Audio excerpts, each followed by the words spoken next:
in our town. I'm your host, Jeanette Allen, and we're thrilled that you're here with us. As usual, we have great programming designed for you, and our topic in this segment is the family, and our issue, family violence. Now, family violence is not a topic that we necessarily get thrilled about, but it is a subject that we need to know about so that we can recognize if we're in it or not, and if we are, how it can be rectified. So to help us to understand about family violence, we Ara Safi, and she is Executive Director of Rafa Ministries. Thank you so much for being with us today. For being here. Great. Now, you are very knowledgeable about domestic violence. So if someone wanted to know what is domestic violence, what would you tell them? Well, domestic violence is a pattern of learned behavior in which one person uses physical, emotional, sexual, sometimes psychological, and even financial abuse to control. And there are different up when if it's a physical abuse, it involves kicking and hitting and slapping. Yes. Emotional abuse usually involve verbally degrading. Yes. Cursing and just putting down of a person's emotions. Right. And sexual abuse has to do with forced sexual and all that. Financial abuse, yes. Privation of resources, financial resources, controlling the money, not being fair with it, and sometimes it involves isolation of the person from family and friends. Yes. All of that. Yes, and it's a very uncomfortable way to have to live. It's a difficult way to have to live, and nobody should have to live that way. Right. And I understand that the abuse is most often done by a man to a woman.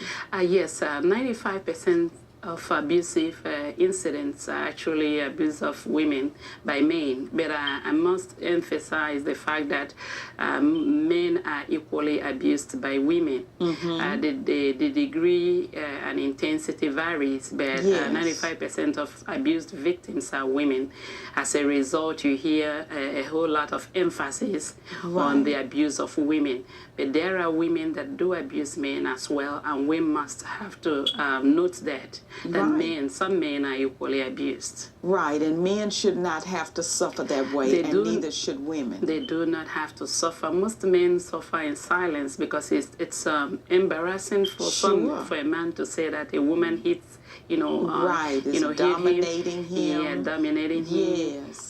But it should not have to, whether by a man against a woman, abuse is wrong and should not be encouraged, should not be tolerated. Yeah, and sometimes I think the women can provoke the man because the man has been taught not to hit her, not to strike her.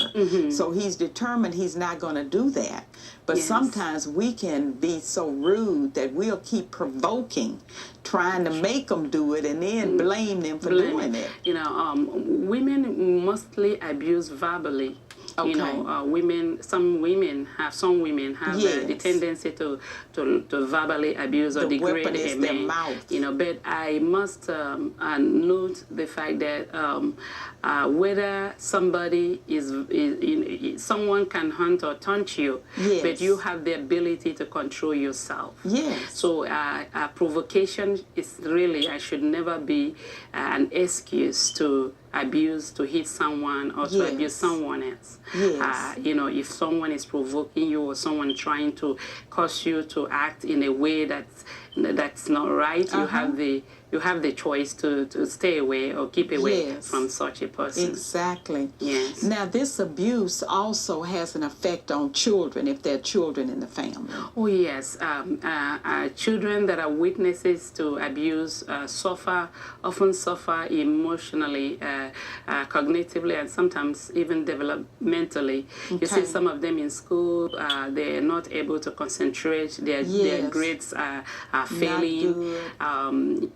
they're hyperactive. You see them acting out in school. The little ones, because of the emotional tension, the environment, the emotionally charged environment that they find themselves in, you see most of them are afraid. Yes. And if they're really very little, you see a lot of bedwetting, a lot of, so it does affect children. Yes. And the worst of it is that children that witness abuse tend to repeat abusing others as they grow when they grow up. So it does have a terrible effect on children. Right. A very horrible effect, and children should be safeguarded from an abusive environment. Yes. I imagine sometimes in school, teachers will even realize that children are angry inside because they can either be angry at the parent who is being abused, or they can be angry at the parent who's the recipient of the abuse, or they can be angry at both of them. Yes, they're angry at both. In most cases, you see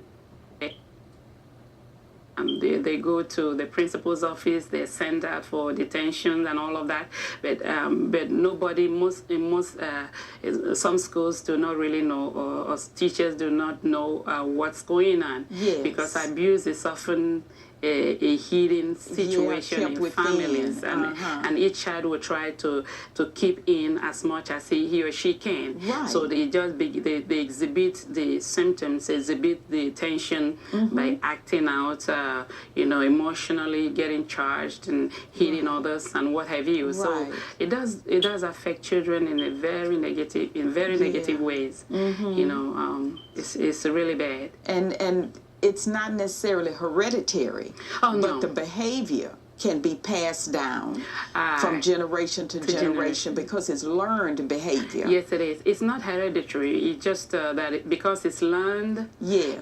If it's learned by if daddy is hitting mama and son is watching, chances are that he's gonna be an abuser when he grows up. And if he becomes an abuser, his own children will be learning and watching. It's a learned behavior. Yes. So he passes on from generation to generation, but it doesn't have to be. A child can decide, my daddy hit my mama, but I don't have to do that.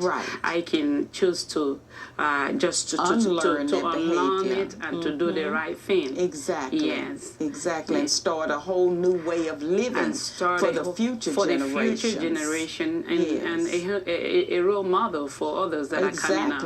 Exactly. The right kind of role model. The right kind of role model. Okay, now Rafa Ministries, you are the executive director. Yes. And you are able to help people who are experiencing abuse. Yes, we do. The kind of abuse that you've been describing so well. Yes. So how is it that you are able to help families come out of this abusive lifestyle? Yes, our Rafa Ministries is a Christian ministry that provides, committed to providing love, healing, and hope to individuals that are broken. It doesn't matter what their situations are. And abuse brings a woman or a man to a state of brokenness. Yes. And so we, through our family violence program, we provide counseling to those that are hurting, that need emotional support. We provide prevention, education, information about their rights. Yes. Because victims have rights, they have options. Is this abuse a crime? Oh, abuse, of course, is a crime. It's a criminal offense, and it's punishable by law, just like any violent crime. Okay. And a person that is a victim have the right to file a complaint. Ask a prosecutor to file a complaint. Yes. The offense is punishable by law. Okay. And fines, punishments range from fines to community service to sometimes incarcerations and even at times death. you know, because if someone, you know, there have been several acts of incidents where people have actually been killed. Oh my! Oh yes, a whole lot of incidents where victims have actually been killed, and so if someone commits such an offense, and the state determines that he has to go as well, you know, it's punishable by death. So it's not just like a family matter as it used to be looked at. It's much more than that. Yes. It's a criminal offense. Wow. And if a victim finds herself or himself in a situation, there are laws that protect victims. Okay, you know, good to know. Yes, there are laws that you can file for protective order, yes. you know, that can restrain your abuser, order. you know, a restraining order that restrain your abuser from coming near your environment. Right, exactly. That can restrain your abuser from harassing you, and can restrain your abuser. You know, there are a whole lot of laws that protect victims. Okay. And so it is a criminal offense. It's against the law. Okay. Yes. And there is hope. There is hope.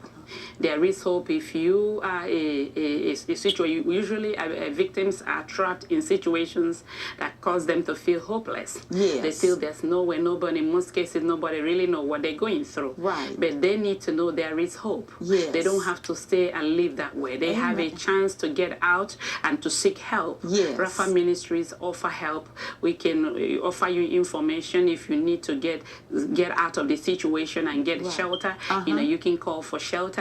If you need to, for a safe place to be, if you need to, you know, you just every victim needs to know that there is hope, and it's not their fault. Exactly. And begin to make arrangements. You know, begin to have a safe plan, a safe plan to exit.